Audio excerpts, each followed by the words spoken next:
এই গণতন্ত্র প্রতিষ্ঠার আকাঙ্ক্ষা, সর্বব্যাপী গণতন্ত্র প্রতিষ্ঠার আকাঙ্ক্ষা কোনো অপরাধের আকাঙ্ক্ষা হতে পারে না। কিন্তু এটা নতুন করে এইখানে যারা উপস্থিত আছেন তাদেরকে কিছু বলবার নাই।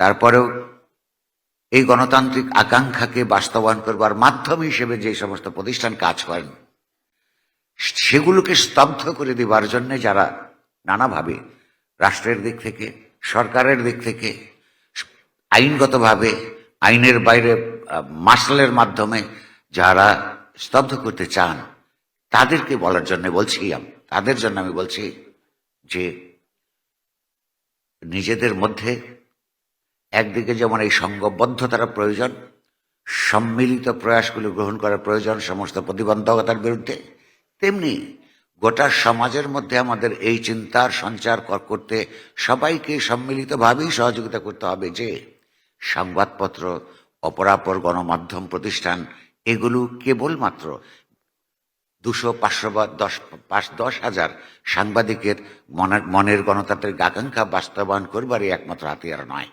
এগুলো যদি সচল না থাকে, সক্রিয় না থাকে, এগুলো যদি উচ্চ কণ্ঠ না হতে পারে, তবে গোটা সমাজের মধ্যেই নানা ধরনের অধিকার ব্যাহত হতে বাধ্য।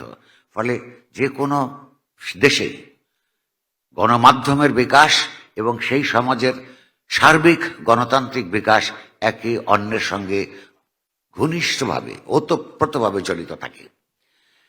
আপনারা লক্ষ্য করুন, এবং যে পৃথিবীর যে কোনো জায়গায় এই ঘটনাটা সত্য, আবার এটাও সত্য সবচেয়ে বড় একটা বৈপ্লবিক পরিস্থিতির মধ্যেও এই মানুষের কণ্ঠস্বরকে বন্ধ করবার একটা প্রবণতা থাকে। আপনি যদি সাম্প্রতিক ঘটনাটা, যেখান থেকে আমাদের এই আন্দোলনটার এক ধরনের আন্দোলনই আমি এটা বলবো, প্রতিবাদটার সূত্রপাত হলো দুটো পত্রিকা অফিসের মধ্যে একটাকে ভাঙচুর আর একটার মধ্যে আগুন লাগিয়ে দেওয়া হলো। কিন্তু লক্ষ্য করুন কিসের নামে আগুন লাগিয়ে দেওয়া হলো। আমরা 1 বছর আগে, 1.5 বছর আগে যে একটা অসম্ভব ম্যাসিভ গণতন্ত্র পরায়ণ গণ অভ্যুত্থানের প্রেক্ষাপটে এত বড় আন্দোলন সংগ্রামের মধ্য দিয়ে একটা স্বৈরতান্ত্রিক ব্যবস্থা থেকে একটা গণতান্ত্রিক ব্যবস্থায় যাবার যে উৎক্রমণকাল, যে ট্রানজিশন, সেই ট্রানজিশনের মধ্য দিয়ে যখন যাচ্ছি, এমনকি মিডিয়ারও গণতান্ত্রিক সংস্কারের জন্য, রাজনীতির গণতান্ত্রিক সংস্কারের জন্য, রাষ্ট্রের নানা অঙ্গ প্রত্যঙ্গের গণতান্ত্রিক সংস্কারের জন্য যখন লড়াই হচ্ছে, তখন এই প্রতিষ্ঠানগুলি আক্রান্ত হচ্ছে গণতন্ত্রেরই নামে। এবং যে অদ্ভুত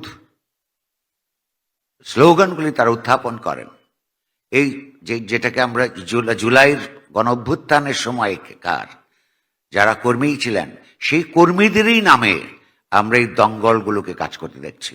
কেন কর্মীদের নামে? এই জুলাই যুদ্ধের নাম নিয়েই, জুলাই যুদ্ধের স্পিরিটকে তারা অপমানিত করছে।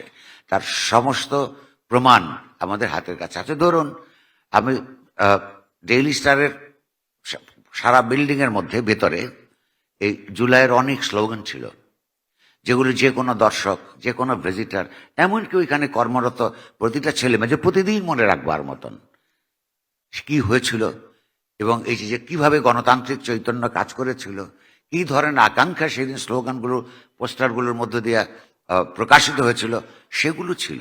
জুলাই যুদ্ধের নামে তারা যদি একটা পত্রিকা অফিসে আগুন লাগিয়ে দিয়ে সেগুলো মুছে দেয়, ছিঁড়ে ফেলে, তার অর্থ কি? আমরা পরিষ্কারভাবে জানি যে এই ঘটনার মধ্যে যারা ছিলেন তারা জুলাইয়ের যে মৌল চেতনা, জুলাইয়ের যে গণতান্ত্রিক চেতনা, তার সেই জুলাইকে ব্যবহার করে সেই চেতনাকে ধ্বংস করবার চেষ্টায় লিপ্ত রয়েছে।